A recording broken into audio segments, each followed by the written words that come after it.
मत्ती की इंजील और उसका 15वां बाब जो 39 आयात पर मुश्तमिल है।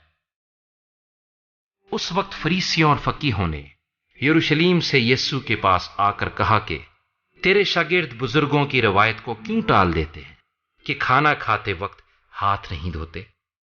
उसने जवाब में उनसे कहा कि तुम अपनी रवायत से खुदा का हुक्म क्यों टाल देते हो, क्योंकि खुदा ने फरमाया है कि तू अपने बाप की और अपनी मां की इज्जत करना, और जो बाप या मां को बुरा कहे वो जरूर जान से मारा जाए। मगर तुम कहते हो कि जो कोई बाप या मां से कहे कि जिस चीज का तुझे मुझसे फायदा पहुंच सकता था वो खुदा की नजर हो चुकी, तो वो अपने बाप की इज्जत ना करे।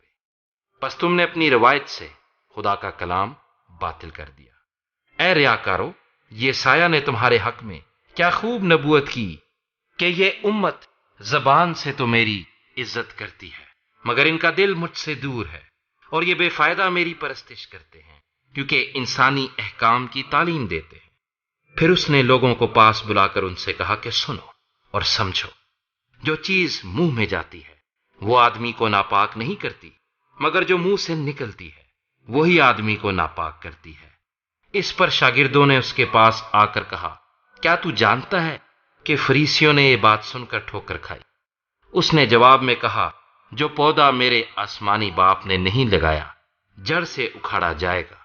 उन्हें छोड़ दो, वो अंधे राह बताने वाले हैं, और अगर अंधे को अंधा राह बताएगा तो दोनों गड्ढे में गिरेंगे। पतरस ने जवाब में उससे कहा, ये तमसील हमें समझा दे।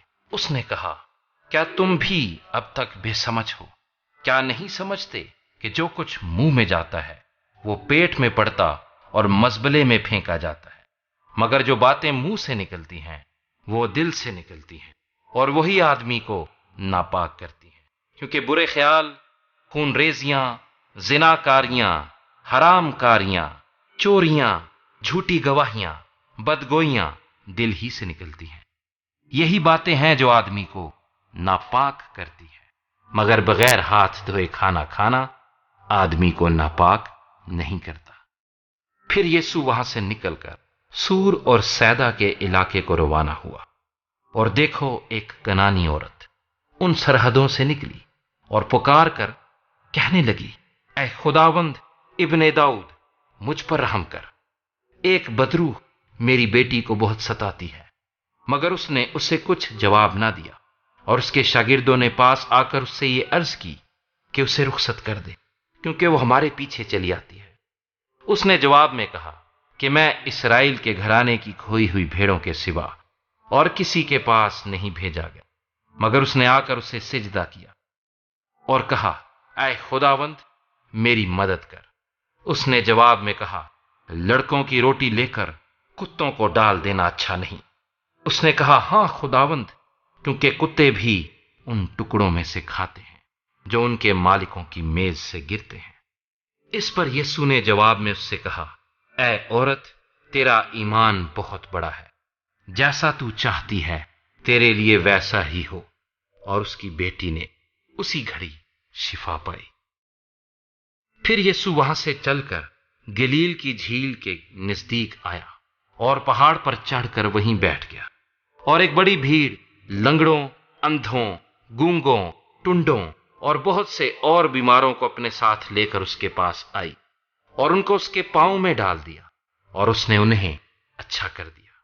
चुनाचे जब लोगों ने देखा कि गूंगे बोलते, टुंडे तंदुरुस्त होते, और लंगड़े चलते फिरते, और अंधे देखते हैं, तो ताज्जुब किया और इसराइल के खुदा की तमजीद की।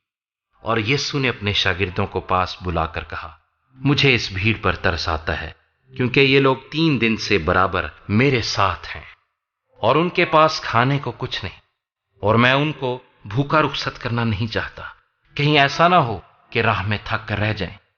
शागिर्दों ने उससे कहा, बियाबान में हम इतनी रोटियां कहां से लाएं कि ऐसी बड़ी भीड़ को सैर करें।